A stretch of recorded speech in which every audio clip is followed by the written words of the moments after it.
So I'm going to go ahead and get started because I'm working on not being late, but I want to respect your time. So I want to introduce myself. I'm Debbie Lempert, and I know many of you, and after today, I'll know all of you. I am a trained teacher by nature with 5, 6, and 7-year-olds. And if you had asked me 10 years ago if I would teach adults, I would say no, never. They're too scary. And then I don't remember when I first started, maybe it was Macomb, maybe a little before that. I went, oh, adults aren't so scary. So I love working with my Women's League friends. And many of you clamored last year, we want something, we want something. So I said, we were on a meeting and it's like, okay, what do we do? Some of the teachers said it's time for them to move on. Other teachers said, no, they still want this. They still want something. So finally I said, all right, I'll teach Trope. Let's do something different. I don't know that I could teach Ashray one more time. And I don't know that you want to sit through Ashray one more time. So I said, let's give this a go. So it's trial and error. We're all in it together.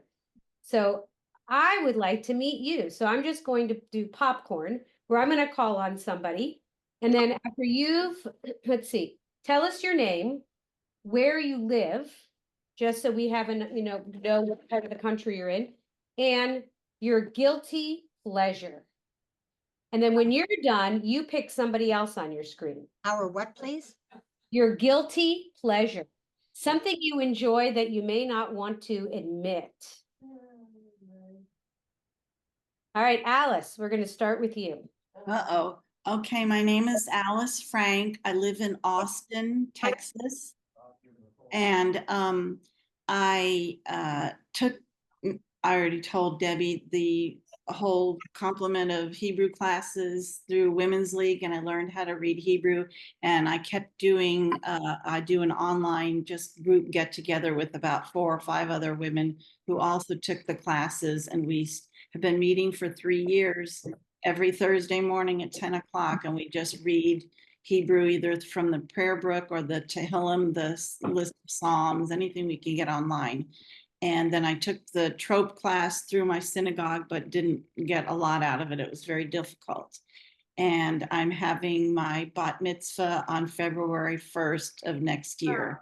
I was going to do the one through Women's League, and then I decided to do it. My synagogue had an adult b'nai mitzvah class, and I just felt I'd rather do it closer to home.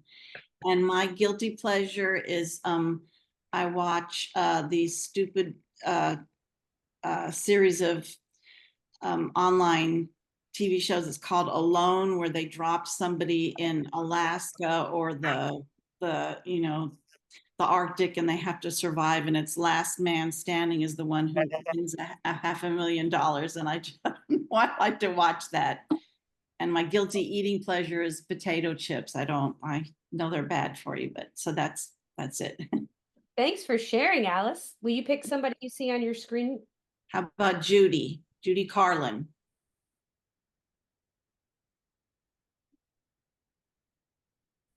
You have to unmute, Judy. Mute.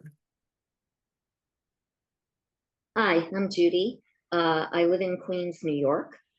I'm grew up in Queens, never left. Because Queens rocks. And let's see. I'm a member of my synagogue sisterhood. I'm on the sisterhood planning committee.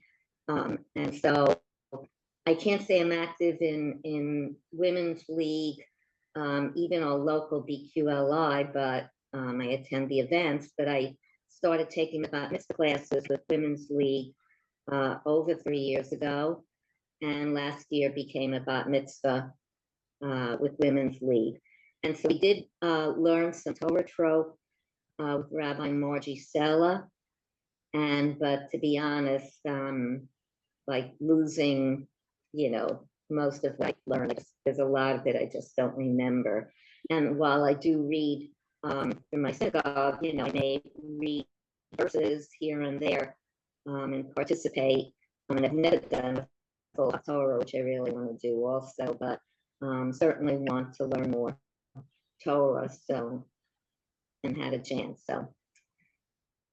Here I am, and my guilty pleasure is, I love, well, I don't love, but I enjoy listening to current pop music. So that's one thing, and yes, my eating pleasure is also potato chips and any other kind of snacks, so. Thanks. That's pretty much it.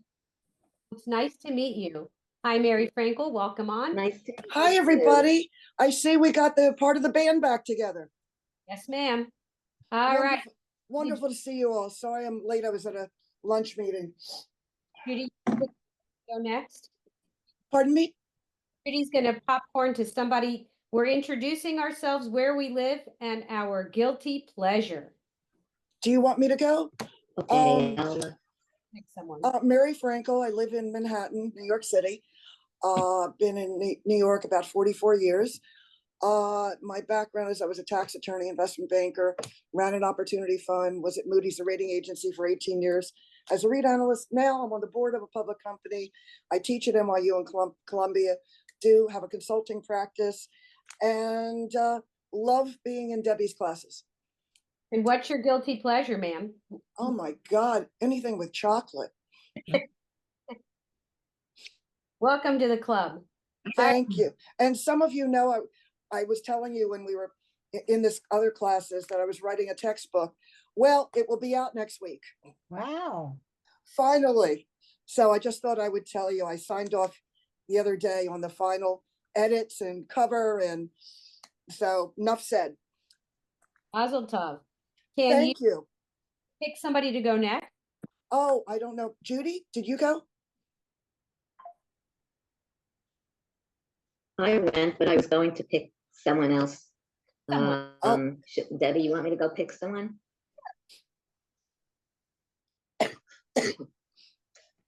The other Judy who says she/her. That would be me. I'm Judy Koretsky. The she/her is a reference to what my pronouns are. I live outside Philadelphia, Pennsylvania. This is my first class with Women's League. I've been kind of interested in learning Torah Trope for a while. I already know Haftarah Trope, but Torah Trope somehow escaped me. So I'm really looking forward to learning Torah Trope. Yeah, my guilty pleasure is definitely chocolate, dark chocolate. And who next? Good, Judy. Next time I get a box of milk chocolate and dark chocolates, I'll send you the dark chocolates. Okay, who next? Mimi Pollock. Okay. So you say you're from near Philadelphia. I am too. Where are you? Ballackinwood. Okay, I'm on the other side. I'm in Bucks County. So I'm Mimi Pollock. I live in a northeastern suburb of Philadelphia. About, if you're familiar with the area, about 20 minutes south of New Hope. What else? I am a member of a couple of synagogues, and I founded the one here in Richboro. And I've been in Women's League forever. I was an adult bat mitzvah at the age of 38, and I've been learning ever since. What else? My pleasure is chocolate, of course, and watching General Hospital. Still on, huh? Still on. I think that's one of the few that's left. That's probably true. Yes. So let me call on Sandy Carlton. Yes, I'm from Congregation Ohave Shalom in Rockford, Illinois. It's a very small sisterhood and synagogue, and down to like 2 digits numbers, very low. But am now active pretty much at all 3 levels of Women's League, very active in my sisterhood, and have attended all of the Women's League classes, Hebrew classes, when they were first offered. Was part of the Benot Mitzvah class, but I wasn't at convention, so I didn't get to read from the Torah, though I did take the Torah trope classes. But as I try to do trope and read Hebrew for Women's League Shabbat, at least, I realized that even though we learn the tropes, that they don't always appear nice and simple like they do in the class as we were learning. So, and we didn't learn Haftorah tropes. So those are the things that I'm interested in doing. And member of Central Great Lakes with Debbie, and on Makom Biakad with Debbie. So, and took a Hebrew class with Debbie. So we're very familiar. And what is your guilty pleasure? Well, like everybody, like many others, chocolate, and I am also into soap operas, that a couple of them that I've watched for a long time, very late at night. And I'm also a big Blackhawk fan. I hardly miss a game, online or on TV. So those are my things. Would you pick someone?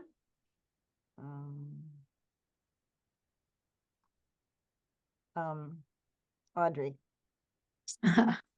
Okay. Am I muted? No. Can you hear me? Yes, ma'am. Oh, okay. Thank you, Sandy. My name is Audrey Marcus, and I live in a suburb outside of Philadelphia in Dresher, Fort Washington. And I've taken classes before with the Hebrew class and really enjoyed it. And I'm trying to catch up with people during the Amida, the men who are going 3 pages ahead of me while I'm still reading on the 3rd page of prayers. Of course, chocolate is something I like, but I also watch listening at, I think it's 11 o'clock at night, and it goes on for 2 hours, to the Golden Girls. And they're so funny that I go to sleep and I feel happy. Thank That you. does. Who do you pick? Oh, I'm trying. Who hasn't had a chance? Oh, okay, Rhoda. Is that you? Hi, I'm Rhoda Salama, and I'm in Toronto, Canada. And I'm a co-president of our Bethsaida Sisterhood congregation. And I've taken all of the Hebrew classes. I could probably do more, but I'm gonna try tropes. I don't have much confidence in myself in this, but I'm willing to try. It looks interesting. I don't ever envision myself going up to Torah and reading, but I've always admired these ladies that do, and why not try? Anyhow, my guilty pleasure lately has been watching Emily in Paris. I just love that show. It makes me feel so much younger, and I love Paris, and I love the clothes, and I just love the interaction between the characters. They're all just so much fun. And that's that. And I also like a good glass of red wine. That is something that I enjoy. It's Emily in Paris. Emily in Paris, yes. I've done the Golden Girls already. I've done every year of the Golden Girls. So now I'm going for the younger people. Okay, I have to take it from here because when I hear Emily in Paris, I get so excited. Hi, Irina. Nice to see you. With your permission, I take a baton. Is it okay to go? Go.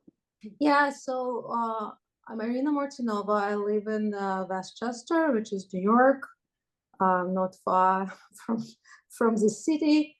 I've been taking classes, which has been quite enjoyable for me, although not started very enjoyably, but it was a lot of work. I took almost accidentally a trope class with Cantor in our synagogue. I really have no clue what's a trope about, but I figure out I was learning 6 lessons.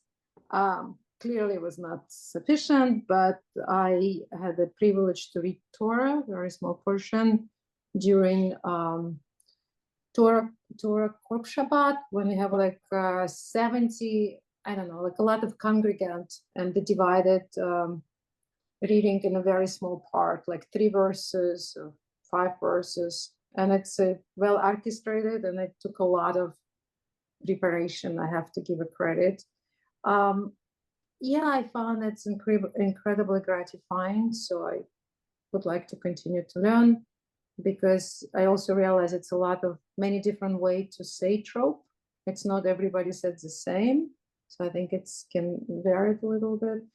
And I get so excited when I hear what they said about Emily in Paris, guilty pleasure, because it's exactly my own, which is I found kind of amusing, but it's true. It's very lighthearted and no tragedies, just beautiful costume and a lot of eating and a lot of flirting and a lot of whatever, and kind of predictable. So my guilty pleasure is dark chocolate. Dark chocolate. I want to emphasize. I'm very much looking forward to learn, and I really enjoy the company. Of course, Debbie as a teacher, and all people we've been with, and I'm happy to see people coming back. I wish I could just get chocolate through the phone. Don't worry, I have a refrigerator. Can you put some for us to go next? I don't have a screen in front of me. Let me see. Gail. Okay. Forgive me. For those of you that know me, I've been hoarse for a while. I don't normally sound like this, but I'm Gail Kaiser. I live in Rockland County, New York, which is a northwestern suburb about 35 miles from New York City. Where in Rockland? Pomona. Oh my gosh. Okay, so all you, and I grew up in the city, as did my husband. So I was born in Brooklyn. He was born in the Bronx. We went to the same college, CCNY, and we met, and the rest is history.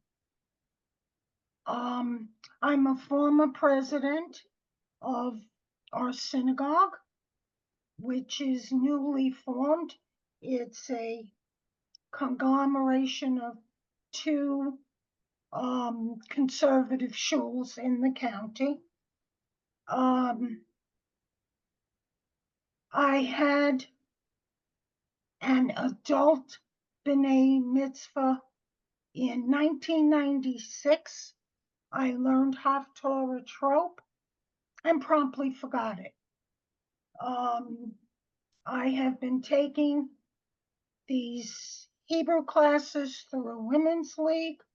Irina and I and Nancy, I don't see her on today, have been together for 3 or 4 years already. There. And we started from nothing, but we've come a long way, baby, as they say. My guilty pleasure, probably dark chocolate too. I see we have a lot of fans. And my other guilty pleasure, in terms of TV, I like Survivor. And I got my husband hooked on it.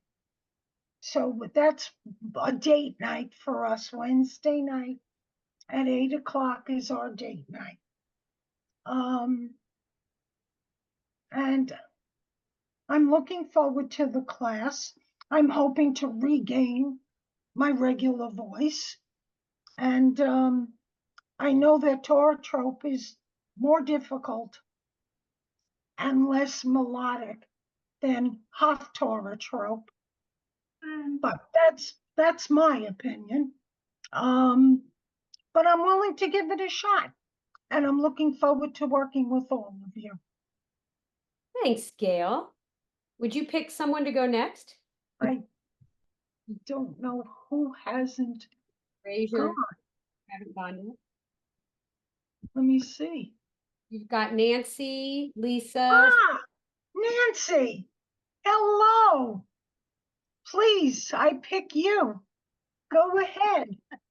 And I pick you, and it's so good to be back with all of you in this class with you, Debbie. I so enjoy and appreciate your leadership and style of teaching. To me, it is, as a teacher also of little people, I so appreciate your patience and guidance, positivity. I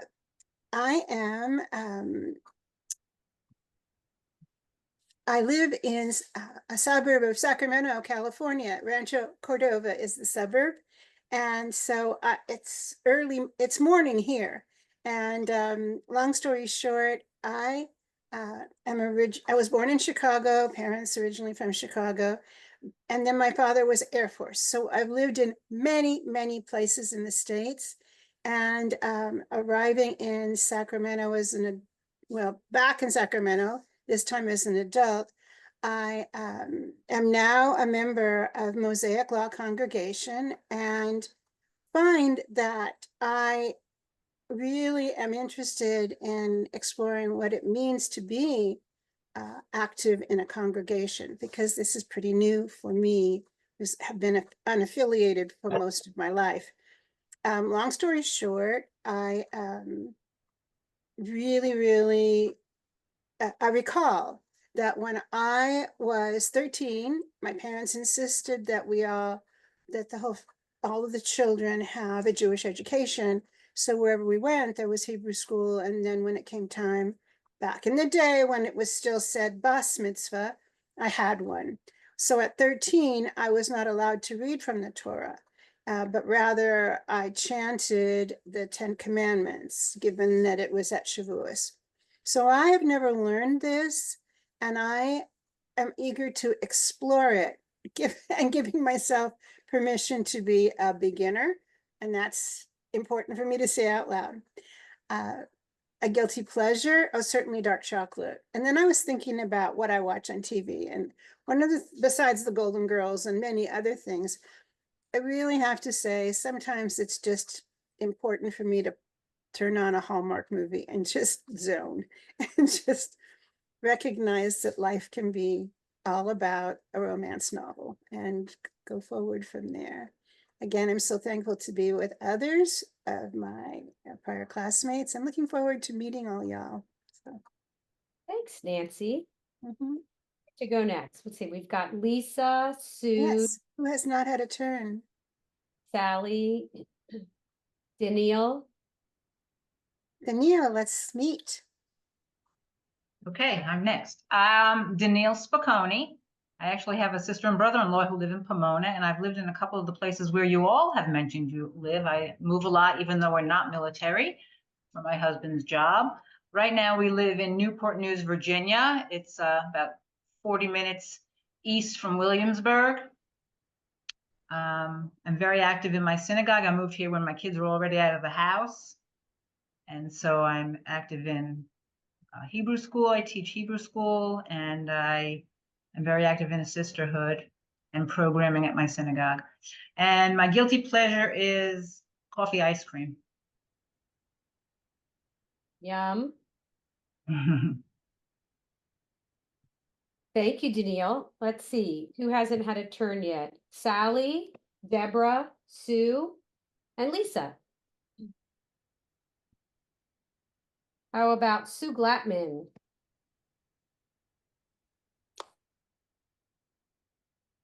This is not working again. Working, we hear you. Oh.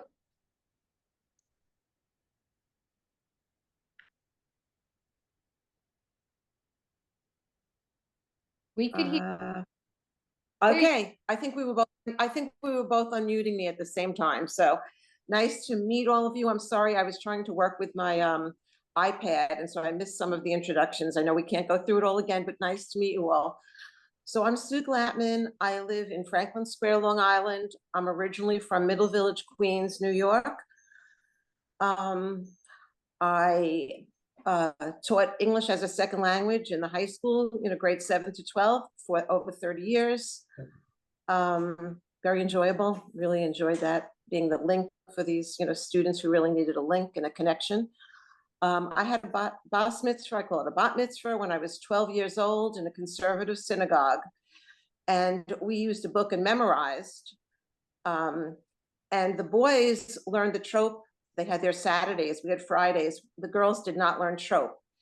And it always bothered me, and I always wanted to learn it. So here I am. That's it. And pleasures, I love eggplant parm. I don't know if you would consider that, but I do love eggplant parm. And other than watching a lot of news, which I'm not getting into that, I do put on this new channel. This is what I want to tell you that you may know. It's the Jewish Broadcasting Channel or service. It's on Optimum 138. And it is absolutely fantastic. And around Shabbat, they have the Central Synagogue in Manhattan, which is Reform. It's just fantastic. And then I watch the Orthodox from the Hamptons, and it's all vocal. They must record it on a Thursday. The voices are so magnificent. If you can access that, it really, and then they have all kinds of speakers and just a variety of different things, and it's really wonderful.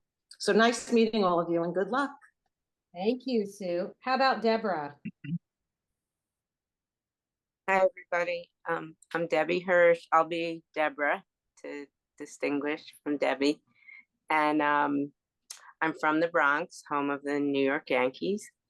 And my guilty pleasure is also chocolate and also potato chips.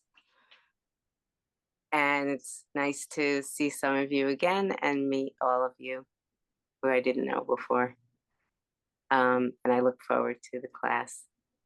So who did you say hasn't gone? Lisa and Sally, I think. Lisa. Thank you. Hi, my name is Lisa Friedman. This is my second class. I found it, very helpful and enjoyable in the past. So I'm here to try it again. And this time Trope, which I am eager to feel more confident in reading Torah, because I've done it a couple of times and it's just memorization and it causes a sense of anxiety, not really knowing the format. So I'm hoping I can feel more confident. I live in Milburn, New Jersey. I don't know if there's any other Jersey girls, but that relates to my guilty pleasure because that's Bruce Springsteen. Big fan. Also, big fan of chocolate, coffee, ice cream. What did I miss? Red wine. So anyway, I'm looking forward to participating with all of you. Wonderful. And Sally? Hi, I'm Sally Greenstein. I live in Ackworth, Georgia, which is a suburb outside of Atlanta. I'm here almost 20 years, coming from Rockland County, Spring Valley, Wesley Hills. I became an adult bat mitzvah at the age of 54 with New City Jewish Center, even though I belong to the Jewish Community Center of Spring Valley. I learned certain pieces with some of the Megillot, but it's only by rote that I was able to learn it. I don't know the notes. I'm an ardent New York Yankee fan, having been born in the Bronx, but raised in Brooklyn. I still follow the Yankees. And my guilty pleasure is, like most of you, but the Lunt dark chocolate truffles. Lunt or Lint, whatever you call them. They top most everything. And of course, my grandchildren, they're my guilty pleasure. I've been a member of Women's League many years. I've taken some of the courses, the seminars. I'm a staunch supporter of Makom B'Yachad, Tuesday, Wednesday, and Friday from 12 to 12:30. please join us. You'll have the time of your life. You'll learn so many things. Jewish and not Jewish. So, yeah, that was a small commercial for Makom Biachad. We study, we sing, we pray, we wish each other well. We wish each other whatever the occasion may be. And that's it. Thank you, Sally. Well, I forgot to tell you, I'm in Cincinnati, Ohio. I went to region conferences. I did go to Women's League International Convention, but I really didn't get involved with Women's League highly until the pandemic, when I learned about Makom Biachad. What else did I have to do 7 days a week? I was supposed to help with my co-chair, Toby Holtzman, plan tefillah for the 2020 convention, and we know how that went. So we spent about 10 minutes of tefillah on Zoom. And then when Makom Biachad started, because women were looking for a place to say Kaddish, they asked if we would help run that. And that was just the beginning of my Women's League career. And I'm very happy to be with you all. How many of you started with Women's League when you didn't even know, or started anywhere where you didn't even know the Aleph Bet, like you didn't learn it as a child? Wow. And look where you are today. So anything is possible. So we're going to start off with Torah Trope, and we're going to take it slowly, and we'll move as fast as you all need to move. I am big into everybody getting a chance to participate, and you will find that I've known many of you for a while. We are a trusting, kind, supportive group. So don't feel embarrassed if you don't sing it right or you don't know it, because that the kind of group we are is we're here to hold you and support you. Let's talk about dates. You know, we have some things coming up next month. I don't know about you, but a whole slew of Jewish holidays that happen to be at the end of the week each week. So we are going to meet this week, obviously today, and then next week, and then we start again until November 1st. We will go through November. We won't be meeting the week of Thanksgiving, so our last November Friday will be the 22nd, and I'll send you an email with all the dates. And then we'll do 3 in December, and then take a break. And then we'll meet again all the way through the end of January.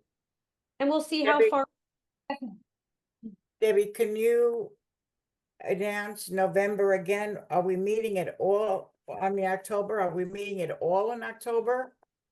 Yes, October. No, sorry, not at all. Not at all. So this week and next week, and then November 1st, right? Because we've got Rosh Hashanah, Yom Kippur, Sukkot, Simchat Torah. There goes October. So, and we'll take it as it goes. You know, if by January, they will start another class in February. I'm assuming they want me to teach, and we'll go as far as we can go. Question, Debbie, I'm sorry, November 29 is the day after Thanksgiving. We're gonna have it that day? I know some people travel, but I just wanted to confirm that we're having it that date. We're not, and I'll send you the schedule after this class. So we're not having it on the 29th? Because Okay. Mike's gonna be home, so no. Okay, I just wanted to make sure. Thank you. So let's talk a little about, shall we? Would be helpful if I have my slides for you. Can I just ask, is this the first class or the second class? Did you meet once before? Nope. Okay, today's the first class. Okay, thank you. By the way, Rhoda, were you able to get what you needed? Good, okay. All right, so let's talk a little bit about Trope, or a lot about Trope. There we go. All right. So Torah Trope, there's my email. You should have my email from my emails that I sent you, but there it is again. And basically all those marks and dots and dashes that you didn't know what they were before. And they're basically notes to tell you what to sing, how to sing it. And you are correct. The ones we're going to start with, they're easy. And everything works great until they don't look exactly like what we're going to look at. My husband will say, wait a minute, there's like lots of extra sounds in this one sentence. Yes, because when you add more syllables, you have to draw things out. Just like when I do parodies, I'll do parody songs. The words don't always fit in. You have to add extra syllables. So we're going to look at that, not early on, but we will look at that. Actually, we're going to look at that early on, that you might have those trope symbols, but there's extra words in there, extra syllables. So let's take a look. When you read this, let's eat mom, or let's eat mom. So they mean different. You don't want to really eat mom, but let's eat mom. So where you put this accent makes a difference. Now, I don't know about you. I don't know Hebrew. So I don't understand if the accent in the right different place, what it's going to mean. Those who do, it makes a difference. There's a difference between the word record and record. So it's just where we put the act. Cantillation is the English word for trope. In Yiddish, trope, and in Hebrew, it's amim. Trope is both a singular word and a collective noun. It can refer to a single note, a phrase, or a system, or it can refer to more than one. We don't usually say tropes. We usually say trope. Before trope was written down, it was an oral tradition, and you just had to listen and learn it by ear. Unlike Western musical notation, trope does not represent a single musical note. It's more of a musical phrase made up of 2, 3, or more notes. And there is a lengthy one called shalshelet that uses 15 different notes. So we're not going to get there for a while. If you look, I believe here, this is a medieval manuscript, often included in a Masorah, a commentary, which discusses aspects of letters and their chanting, and sometimes described hidden meanings within a text. A well-known example of a commentary on a cantillation mark is the shalshelet on the word, and he lingered. That was during the story of Lot's flight from Sodom. The shalshelet trope is drawn out over that word, indicating, according to some, that Lot lingered far longer than he should have before he fled the burning city. So that trope goes with that lingering, that turning back and looking. So a 14th century prayer book, that's what this is here, shows a selection of verses from various parts of the Hebrew Bible, which include the different trope or te'amim, and could be used as a kind of a sampler to study the notes for reading the Torah.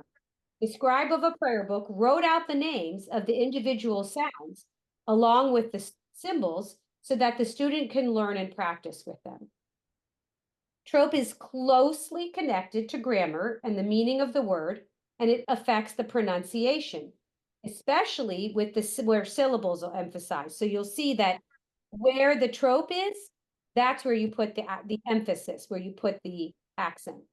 In Hebrew, for example, some letter sounds change depending on the letter perceiving it, just like a hard C or a soft C, depending on the vowel.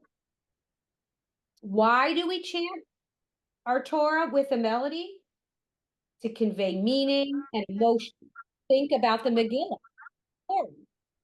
Esther's, when you read Megillah Esther, readers chant a more upbeat until you get to the foreboding part, when something bad happens. Then you'll hear the trope switch to Echa. And that was my daughter's portion for Megillah. And I heard it over and over and over again. And now I am able to chant that. We use that same Echa trope for Tisha B'Av because it's a mournful.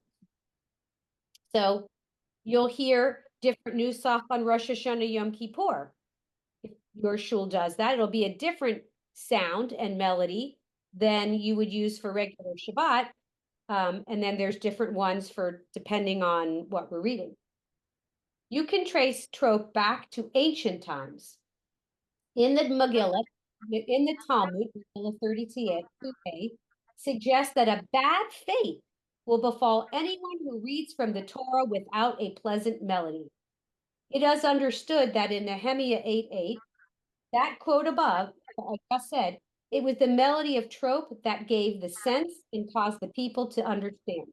Believe me, you're not going to be kicked off the bima if you don't sing with the most beautiful melody. It's just that rather than just reading the Torah, having the melody just to convey emotion. In the Talmud Nedarim 37b, it indicates that trope was given to Moses at Sinai, along with the written and oral Torah. This refers to the meaning of the, not the specific notes, because different melodies have developed over different times.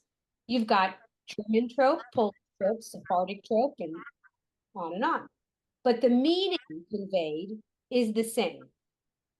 The markings that we currently use have existed from the 9th or 10th century, from Masoret in Tiberias and Jerusalem, who worked to standardize the text, making sure everyone used the same ones.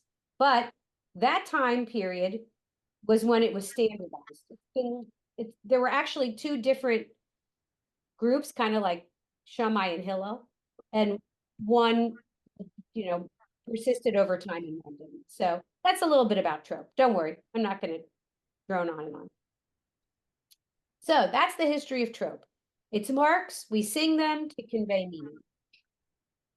Now, we're not going to learn what the meaning is of all the tropes. If you want to know what you're singing about, you got to look at the Torah portion in English. So who's ready to learn the first trope? All right, here we go. I have to tell you, as a 13-year-old, my rabbi did not teach me the name of trope. What? Did you want to say something? No.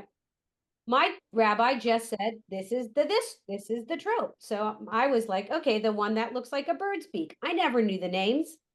Guess what I'm learning? The names with you. So this one that looks like a beak of a bird is called ma-pach. So ma-pach. It's often paired with this one, pashta. They usually go together. And it's a conjunctive trope, showing a connection with the word that follows. Ma-pach is found in the Torah 3,042 times. I did not check that. I found this information. The Hebrew symbol for ma-pach translates into English as reversal. The original symbol looked more like a sideways U than a V to represent going forward and then turning back. But this was changed because it was easier for printers to print the V than a circular U. So this is how it goes. Ma-pa. And I've got the notes for those of you who are visual. It's try that together. Ma-pa. So you tell me, is it helpful for us to take turns singing it? Or do you want to have a few more tropes and then put them together? How many of you want to practice ma-pa? All right, let's do it. I'm just going to call on you. If you would like to have a turn to do it out loud, if you would go down to your reactions on your screen. Looking to see where mine is. But you should have reactions, and you can put the thumb up, like Mimi has hers, just so that, or your hand, that tells me you would like to turn. So Alice, your your hands went up, but it didn't stay up, but I'll remember. I guess I did the effect. This is just, okay, there we go. Mapa. Good job. Mimi? Mapa. Good job. Gail? Mapa. Good job. I'm still learning names. Is it Marcus? I see the last name in your title. But I don't have my list here. Audrey, sorry. Did you want to sing it? All right, I'll wait. Mapa. Beautiful. Somebody else had their hand. Oh, there is. Judy. Mapa. Beautiful. All right, so that's Mapa. Ah, Good job, Sally. Anybody else? Nice. All right, that's Mapa. You ready for the next one? sure. Oh, why didn't mine go forward? There we go. So this is Pashta. Pashta. Well, it's not what I should have had there. This translates to stretching out. Pashta can either found either following mapa or without a mapa. And it occurs 21,000 times. Wow. And so understand that when we're looking at these boxes, we read it like Hebrew from right to left. Pashta, it goes up. Pashta. Try that. Pashta. So now we're going to go back a page. Mapa. Try that. Mapa. Pashta. Pasta. Yep. Mapa. Pashta. Pasta. Yep. That's the first two. Mapa. Pashta. We're going to take turns singing it when we have a little more to put together. Thumbs up if you're ready to go on to the next one. It'll make more sense when we put them together. There we go. Munach. Munach. Translate as to rest. The munach is normally a short note, but there are two together, it can be longer. And that's a little confusing. You will see two munachs together. I was taught that you just say both words with the same trope. It occurs 8,707 times. I'm certainly hoping somebody did this via computer and sit with the Eitz Chaim and counted them all. All right, this one, I feel it's kind of a connector. Munach. Munach. Trying it. Munach.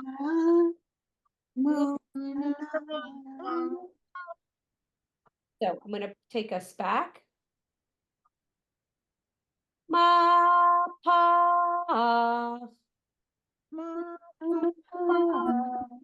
Pashta. Look how pashta goes up. It looks just like the symbol. Pashta, it's going up. Pashta. Munach. So there you go. There's the first three. Don't worry, we're not going to speed through them all. We're just getting a chunk together. Here's katon, sometimes called zakef katon, which is small and upright. Katon is a semperator or a disjunctive. It brings a temporary halt to an important phrase, always at the end of a word. The munach is normally a short note, but again, if there are two together, it can be longer. I cannot think of a single incident that I've read in Torah or Haftorah where I've ever seen two katons. So don't worry about that. It occurs 6,992 times. and it is katon. Katon. Katon. Katon. All right, we're going to go back and we're going to look. Ma pa.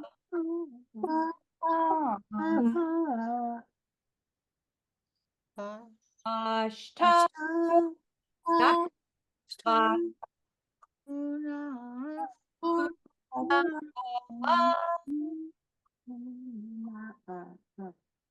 Katon. Katon. Not going all the way. Katon. This makes up. Doesn't make sense. What doesn't make sense to you? The katon, it looks like the ka and the ta should be in the same note. And is that not so? Because they seem to be dropping when you're singing it. I'm going to go back and fix that. I pulled this off the internet. That is, you are correct. Right. Katon. It shouldn't be straight across. No, it shouldn't be. So it goes down a little bit. I'll fix that. Katon. So let's take a look at those together. So here they are, all four of them together. And if you look at ma pach, it looks like it's going down. Ma pach, the green beak. Ma pach. Try that with me. Ma. Now look at pashta, it's going up. Pashta. Put those two together. Ma. And you munat. Munat. I would almost do it like a little swirly. Because it's Muna. Muna.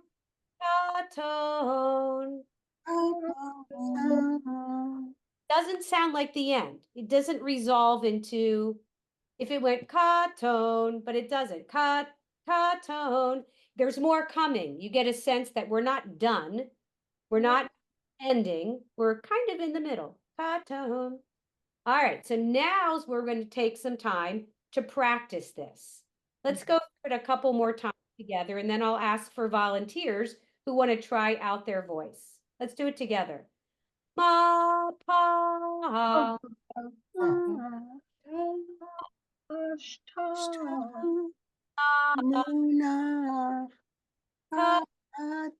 One more time. Ma pa.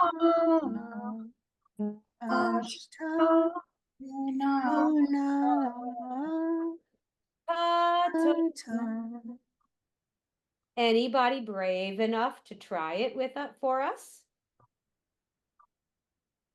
Come on, you can do it. Okay, I'll try. All right, and while each person is doing it, you practice with your mic off, trying it with them. It's a lot of practice. All right, Nancy. Ma pa hashtan ta. Right, ta. Muna katon. Close. We're not ending. Katon. Oh, katon. Job. One more time for us. Try it one more time. Okay. I just have something to say, please. And that is, I've been so busy looking at the little white boxes with the little lines and the, the letters, and to actually then look at the words with the colored symbols, I haven't quite gotten there yet. So I feel like it's all part of learning to read. So I skipped a page. Let's do sorry. this. I skipped a page. I skipped ahead when I skipped this page. Let's look at this. It's the same thing, but it's showing you about some trope live below the imaginary line and some live above the imaginary line. That's important. That's really important. Thank you. I skipped a page. I'm so sorry. Let me make sure I didn't skip another one. Nope, that's the one. All right. So mapach lives below, pashta is above, munach at the below, and katon above. Because that's where you see them, and you see an actual phrase here in Hebrew. That's where it is. Something that my friend had taught me that I never knew. He actually knows all the trope because he learned the trope with the trope name like this. So when I first met him, he said, "Let me sing you the paragraph of trope." I'm like, "What paragraph of trope?" And so this is what it is. We're learning to sing them with their name. Before we go on, Daniil and Judy, do you want to have a turn or did you have a question? I'll take a turn. Okay, let's go through this one more time and then we'll take turns. Did you have a question or a turn, Judy? Turn. Oh, Let's me? one more time. Ma pa pashta. Ashta.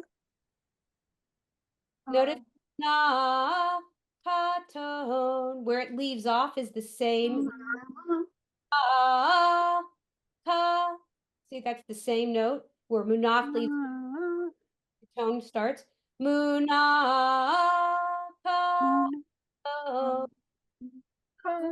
Put down. You can see.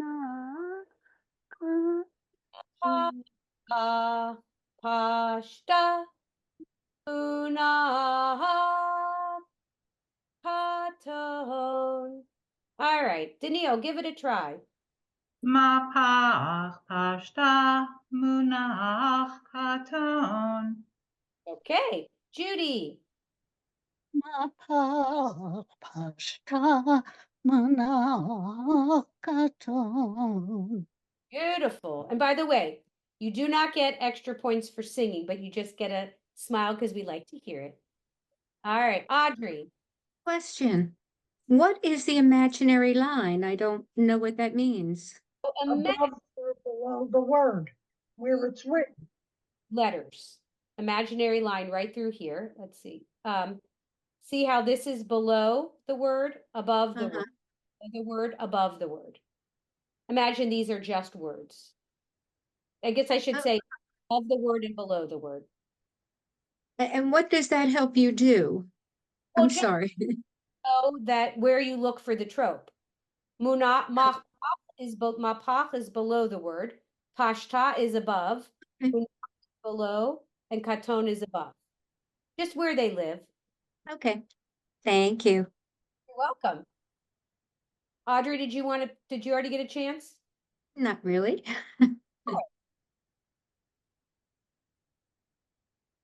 You want to sing it? Oh.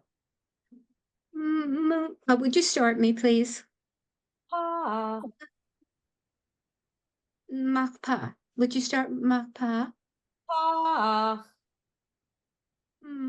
Oh. Makpa. No, thank you.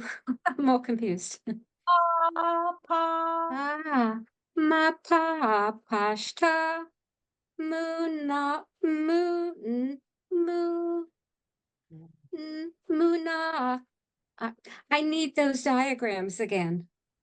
Oh, they're right here. What, this diagram? No, the one with the line that shows you where the notes go. Oh, all right. That was, if you find that more helpful, let's do that. Yeah, All right, there we go. Yes, much easier. There you go. Okay. Mapa pashta muna. That's wrong. So let me give you a clue. When you get ma pa and posh, you got it? Pashta is the Yeah. same. Pashta. Come down a little bit. See, we're coming down a little bit. Moo. Okay. Oh. Muna. Mana pashta muna. You got to come down a little bit. Muna katan. That's the beginning. Ma. Mapa pashta muna katan. It's a lot of practice. It's a lot of. Thank you. Thanks for taking a risk, Audrey. Who else is going to give it a try? Alice. Ma pa pashta Muna Katon. Good. Oh, come on. Who else can try it?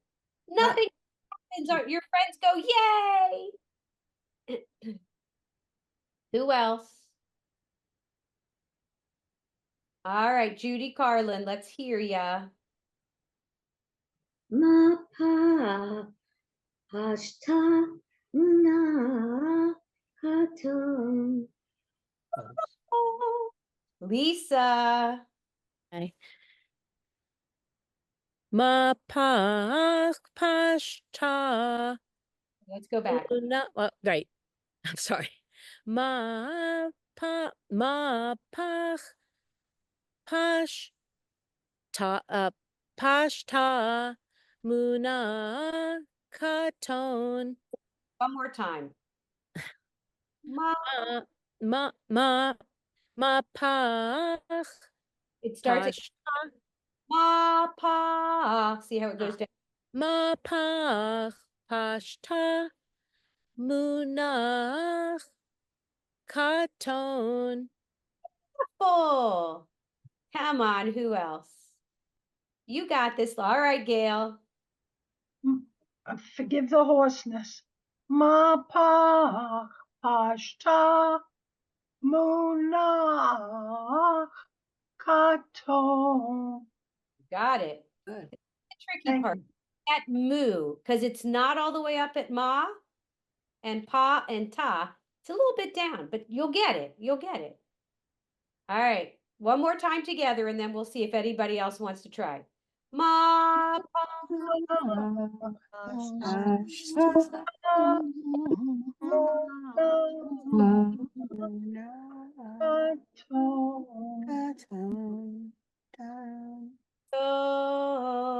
Not going all the way down. Katon. My husband would look at me and say, "What do you mean all the way down? That doesn't make sense." Yes, it does. Well, for those who are musical, it does. All right, Mimi. Ma pa pashta muna katon. Beautiful, me. Come on. You can do it. I know you can. Take a chance. Nothing bad's going to happen. You're going to show us what you can do. All right, Rhoda. I saw you on mute. You can do this, girl. All right, I'll try. Ma pashta muna. Pardon me. Katon. Oh, you did it. Yay. Who else? Come on. You can do it. Anybody else? Anybody else? All right, I'll let you think on it a bit. We're going to look at some examples. So we're looking for these ma pa pashta munat katon. Be careful. You might see parts of this or extra things added on. We're looking for muna, ma pa, the bird's beak, pashta, call it like the little rainbow, munach katon. So let's look at the first line. Can you find ma pa pashta munach katon? Word. I see munach. I see Munach. Yes. But we're looking for the whole, we're looking for the whole thing together. Oh, We're looking for ma pa pashta munach katon. In that order? In that order. Oh, Okay, starting with the third word. Do you see it? Muna pashta, ma pa pashta, muna katom. Do you see it there? He wrote Birkia Hashamayim. That's the first one. I'm going to sing it for you so you can hear how it sounds. Listen for the sound. I'm not going to ask you to read it. Yehi meorot Birkia Hashamayim. do it again, please. What? Do it again, please. Yehi me'orot birkia hashamayim. Notice where the trope is where I put the emphasis or the syllable. Yehi me'orot birkia, because you could say birkia, birkia, birkia, birkia, hashamayim. You could say hashamayim, hashamayim, hashamayim. But the trope tells us it's hashamayim. So that's the first one. And people say, wait a minute, that's like stretching it out. Yes, sometimes you have to stretch it out for that syllable. All right, can anybody find another one in the first sentence? This is called a sentence. When you get to the end of katon, that's the first sentence. V'hoyu la'otot See one? u'mo'adim. Yeah. Is that v'hoyu la'otot? Who was reading it? Who It was Sue. Can you read Hebrew for us? I don't know if you can see me. My mute. V'hoyu la'otot u'mo'adim. Yeah. U'mo'adim. It's about munach and katon.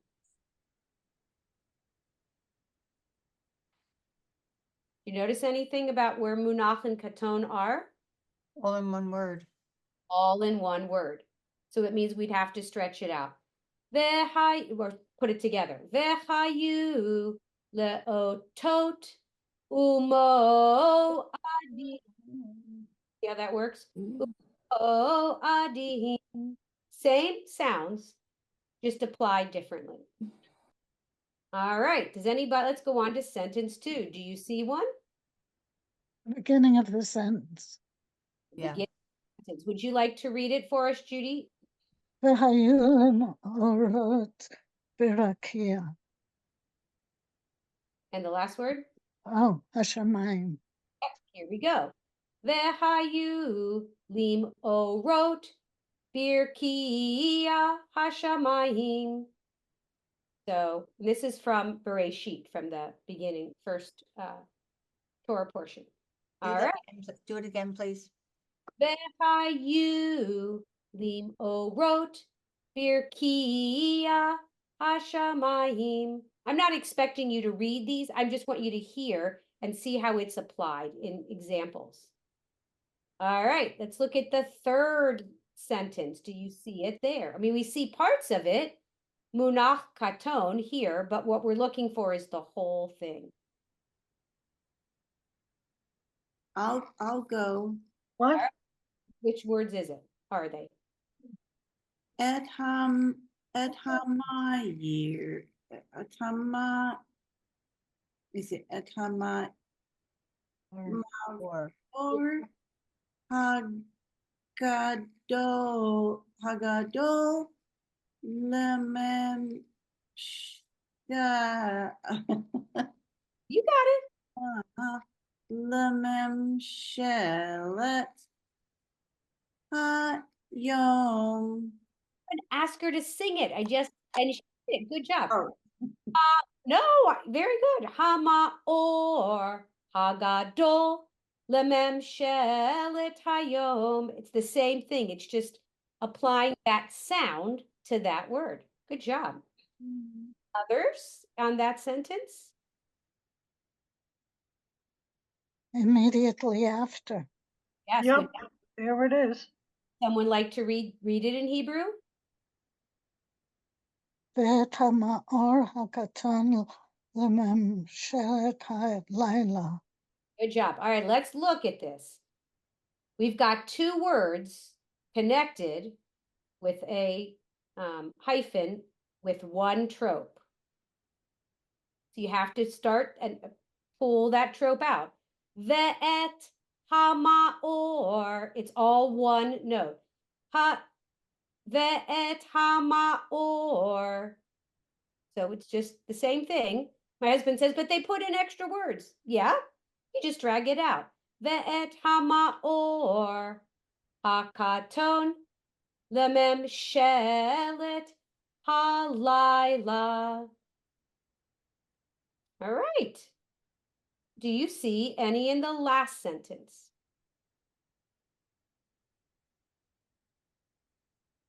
If you do, just read it. Adonai Elohim min ha'adamah. Good job.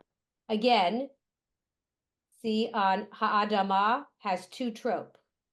Adonai Elohim min ha'adamah. So that time you had to put two under. Sometimes you stretch it out. Sometimes you have to smush them together. Well, before that, Yehu Elohim min ha, let me see, Adama. That's the one we found. Good work. Oh, I thought you went to a different one. I'm sorry. Oh, by the way. All right. Do we have any others? Yes, Ve'etz hachayim betoch hagan. Beautiful. Be'etz hachayim betoch hagan. So there are some examples of trope in action. So we're going to go back to this one with the note names. Ma pa pashta.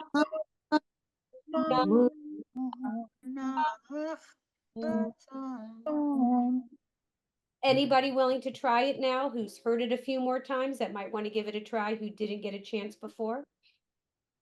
Don't be afraid.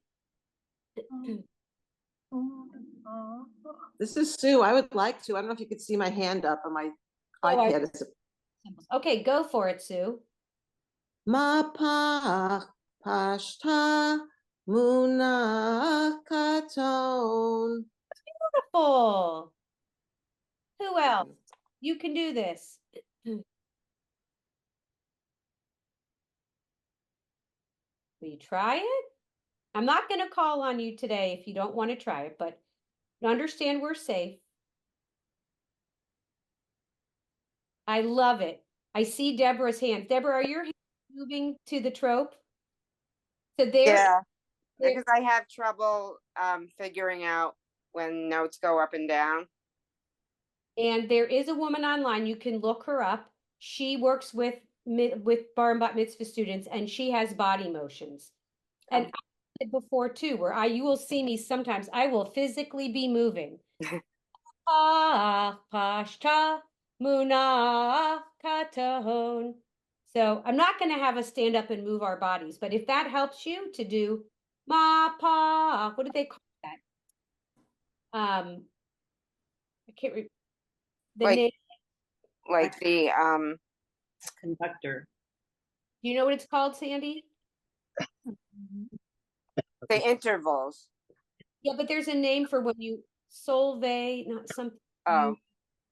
In music where you do it, but ma pa pashta na katon. If that helps you move, if it helps you use your hands, whatever works for you, because what works for you might work for somebody else. Gosh, I realized we were over. I got so excited. I have you for next week be ready to practice this. And I want to show you a couple other things. I'm sorry for keeping you long. Next week I want to give you some more examples, but I want you to know that there are 2 games I've made for you to practice. Stop the share and show you what they look like, and then I'll let you go. I'm sorry for keeping you. This first one is you listen and you match the sound.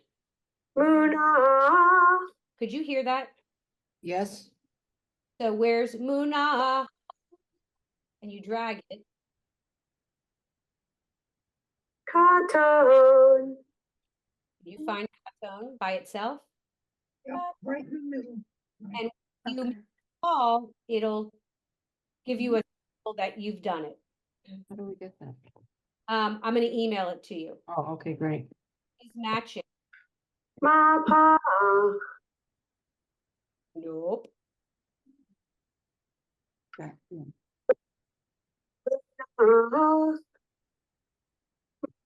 Oh, so you'll match them and you'll find them. Not a very good memory person. So for next week, please, I'll send you the link with those. Please practice. Debbie, Yes. do you think it would be helpful? I'm planning to do it for me because I learn well visually. Do you think if we made up our own flashcards?